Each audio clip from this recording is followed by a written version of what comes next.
everyone, we just finished shooting with MotoOnline here at RedBud. Again, one of the most amazing tracks in the world, and we had such a great day riding. These new two-strokes, we were so lucky to give this a go. We're probably one of the first in the world to ride these bikes. They're still not available for a little while, so for us to be able to test these brand new 2023 models of these two-strokes has been absolutely unreal. And wow, what a big upgrade from what two-strokes have been in the past. So first of all, they made some huge changes. I mean, it's a whole new bike from what the two-strokes were before, but the biggest addition is these bikes are fuel injected, electric start. They are so crisp compared to what two-strokes are before. You're always messing with your mapping and changing so many different things to get the bike running right. These three bikes, between the 125, the 250 and the 300, were just unreal. So crisp, never a point where there's any bit of lag, any a point where it's bogging. They are just great from beginning to end. So what a great experience, and these bikes are going to be a huge game changer. So with the engine of the 125 compared to 125s I've ridden with in the past, especially even the older models, it has a lot more bottom end and is a lot more crisp. So your bottom to mid-range power is really good, and from there it just keeps pulling the whole way through. So the overall package of the 125 was absolutely awesome. What's great is between all three bikes is they're very similar feel. So when you get on the 125 to the 250 and 300, they really feel like similar bikes. Obviously the 125 is just more lighter and it goes up a little bit from that. But other than that, the stability of the bike, your seating position, the way the bike is balanced, it's all very similar. Very interesting, the 125 does have its own frame, and the 250 and 300 both have their own frames.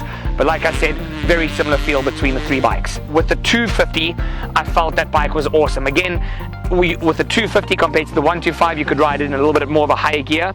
But again, that bike pulled so well. And then the 350 is just a level above that. You could ride that bike pretty much like a 450. It's crazy how much of these improvements have been made for these new generation of bikes, and they're going to be a huge game changer. The suspension with these new bikes were great. Like I said, with all three bikes, they felt very similar. So the suspension felt very similar to me between all three bikes. Obviously the 125 you can just throw around and put the bike exactly where you want at all times, but I really felt like I could throw around the 250 and the 300 as well. They've made some great improvements on the forks and the shock. The bike is a lot more plush and predictable, especially with the feel over the bumps and when the track starts getting rough and being able to attack. The shock, again, what's so great about these bikes is everything's adjusted with your hands. So you don't have to worry about anything with the screwdriver or changing things. It's just so much more user-friendly. So they've made some really good changes. Another really big thing about these bikes is you can feel the difference between the maps. The difference between map 1 and 2, it makes one's a much leaner map, the other one's more rich. So the leaner map, the bike's a lot more calm. It's still very smooth and really crisp, but as soon as you put it to that second map, you feel a lot more aggression out of the bike.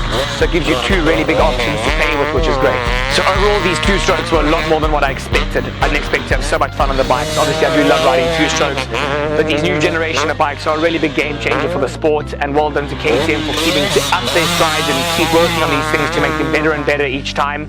And they've really come a long way, and it's going to be exciting for you guys to see in the future.